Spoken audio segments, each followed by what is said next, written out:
So good morning, everyone. I'd like to thank Professor Mahipal for this great honor of delivering the guest lecture. So I'll be speaking on CapsuLASER today, and I acknowledge that I received research grant from Excel Lens. Right, so capsulotomy devices out there available to us today are the femtosecond laser, which is an ultra-short pulse time laser. There's CapsuLASER, which is a selective non-contact, non-pulsatile laser capsulotomy device on fast-acting trypan blue stained capsule. And there's Zepto, which is a thermal capsulotomy using a precision or nanopulse capsulotomy device. So what is the ideal capsulotomy? What we want really is to achieve a circular opening of the anterior capsule. We want the ability to center it on the pupil, the back, or the visual axis as it may be. We want it to be sizable. We want it to be precise so that the lens does not tilt over the long term. We want it to be strong, and very importantly, we want it to be tear resistant. And of course, we want it to be quick. So what are the issues with manual capsulotomy? There's a steep learning curve. It also lacks precision in size, circularity, centration, and reproducibility. The anterior capsule tear rate has been reported between 0.79% to 5.5%. And once you have an anterior capsule tear, the posterior extension rate from that becomes 24 to 49%. How about femtosecond laser that has been with us for over 10 years now? There's a cost issue. It has a large footprint. It needs an additional room, except for something like a Zimmer, which is really it's mobile and it can be put in your OR wherever you are. There's additional staff that's required for this. The patient flow issues, integrity and the strength of the capsulotomy has been reported to be 0.1% for anterior capsule tears. How about Zepto that we have been dealing with more recently? It's a contact intracameral device. It needs a certain minimum anterior chamber depth for insertion, especially in small eyes. In Asia, it can be challenging. It has a fixed capsulotomy size, 5.2 mm, and you need unscrubbed staff to assist you with this procedure, and the anterior capsule tear rate is 4%. It's quite high. So what is CapsuLASER?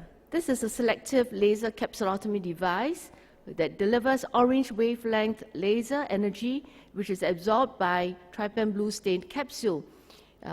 During the process of the laser treatment, it actually converts the anterior capsule collagen from type 4 to amorphous collagen.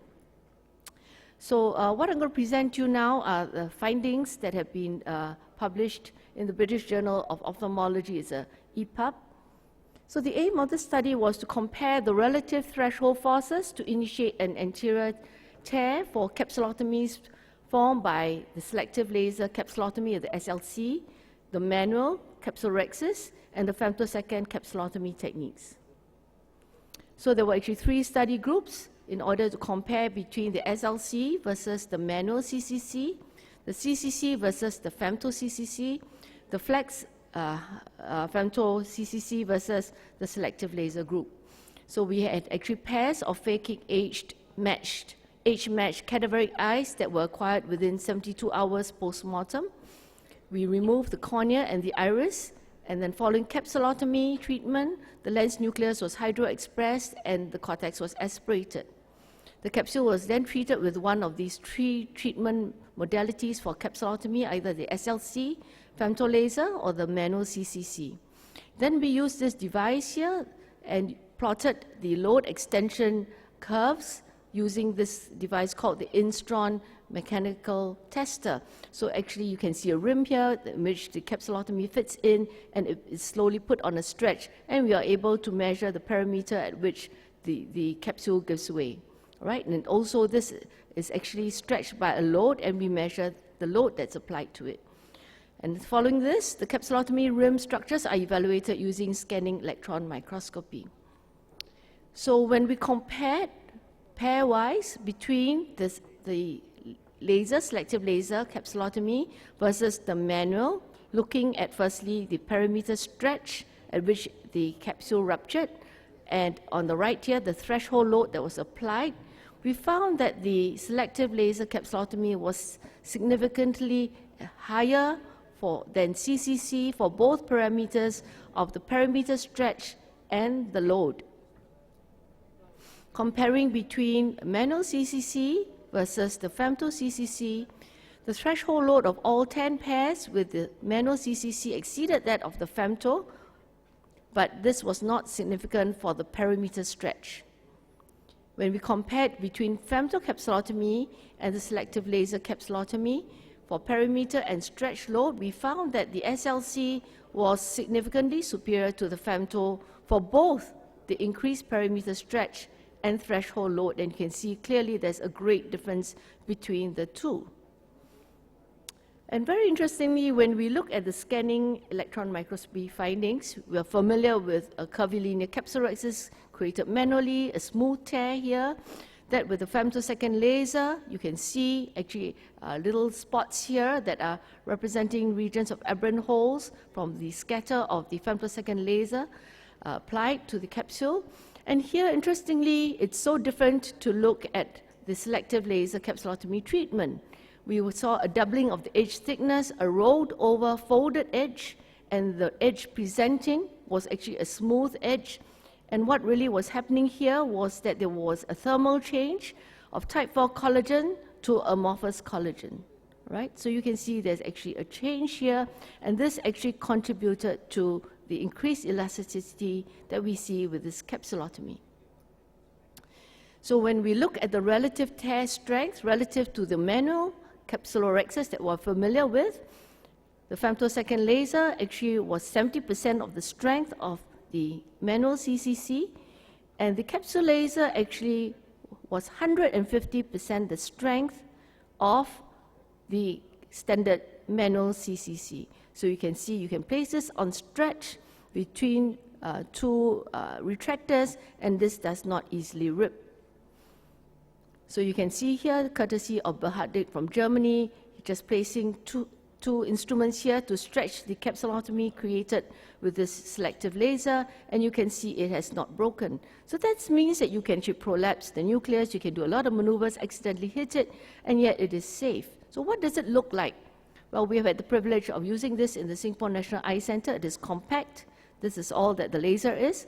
It's mounted under any eye microscope, but it does add to the working distance. It's not good for someone who's not that tall like myself. It is not inserted into the anterior chamber.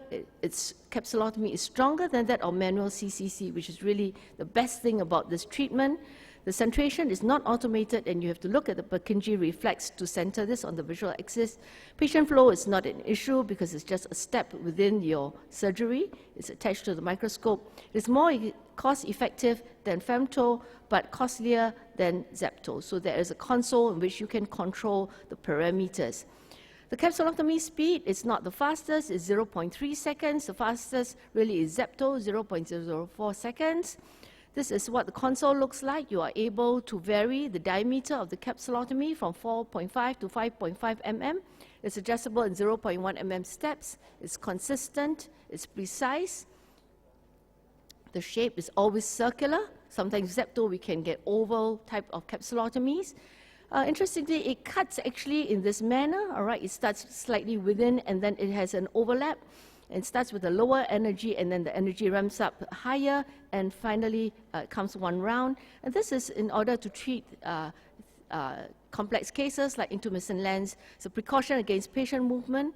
And this is a thermal laser, and it's not a hole punching laser, and it anneals the capsule rim, creating a double edge. So let's have a look at a case like this. So we put HPMC on the cornea, and this is staining with trypan blue. And this is fast acting and is stronger at 0.4%. And after putting hypromellose again on the cornea, this is a focusing lens and the fixation lens. It's very quickly done with the laser. And you can see this is complete. It's circular. It's centered. And interesting, if you look at the edge, it's a little rough looking because of the double edge that it presents, and it's actually rolled over, and it's really very, very strong.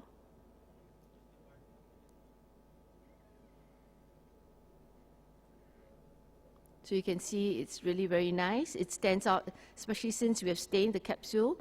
You can see this edge is really very, very outstanding, and you will not miss it during your maneuvers. So 1 month post-operatively, you will still see that this edge is a little rough looking. Now, I just want to share with you some clinical data that was collected by Pavel Zduka in this clinical study here. We compared between CapsuLASER 63 eyes and manual CCC 62 eyes, and he found that the laser was very accurate in sizing, the circularity, and the centration precision was better than with manual treatment. And there were also no adverse events, and it was 100% free-floating, 360-degree overlap of the IOL at the end of the surgery. And you can see here minimum deviation from the intended diameter, quite different from manual, and again significantly different for circularity in red compared to manual in blue, and for centration the same. And these are some pictures of paired eyes of patients, one eye being done with a CapsuLASER and the other with a manual capsulotomy. And you can see that at 1 year, there's still stable position of the IOL, 360 overlap. And to date, he's treated 3,000 over eyes of all various complexities. And what I want to point out is that this laser does transect the cortex, not unlike femtosecond treatment. And the capsulotomy edge appears adherent to the cortex, but actually is not, unlike femto. There's no increased inflammation, no anterior capsule fibrosis at 1 year. The PCO really depends on the IOL and other variables. Refractive outcomes are stable at 18 months, and it's really an excellent tool for teaching residents because they can stretch it or they can try and chop it, it will not give way. So selective laser capsulotomy is a significantly stronger than CCC kind of capsulotomy, which in turn is stronger than the femtocapsulotomy. The scanning electron microscopy findings actually demonstrate the structural changes which support these findings. And clinically, the SLC may provide increased surgical safety by reducing the chances of anterior capsule tears during cataract surgery. Thank you. Thank you very much, Professor Chee. Actually, an excellent presentation. I think she's involved in several research